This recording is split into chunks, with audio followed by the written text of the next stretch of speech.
ያዝበለው ከፊት ተሰለፍ ጥላት ይጨነቅ እሳት ይታቀፍ የዋሻው እንደው ትላንት ይዋሰኝ የአራቱን ምዕራፍ ታሪክ ይውቀሰኝ የጥላት ወርዶ ያንቺ ባንዲራ ከላይ ተሰቅሎ እንዳለፈ በደስታ ለቅሶ ማን ነበር ትላንት ያስተቃቀፈ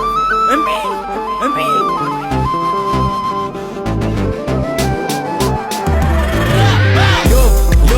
ዮ አድዋ ላይ አንድ ሆነናል ለሀገራችን ዘምተናል በልዩነት ደምቀናል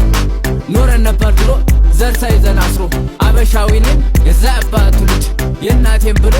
የሳቱ ጉማጅ ለነገ ኑሮ ዛሬን ለዛሬ አድሮ ብርሃን የለም ግፋ ይሄድ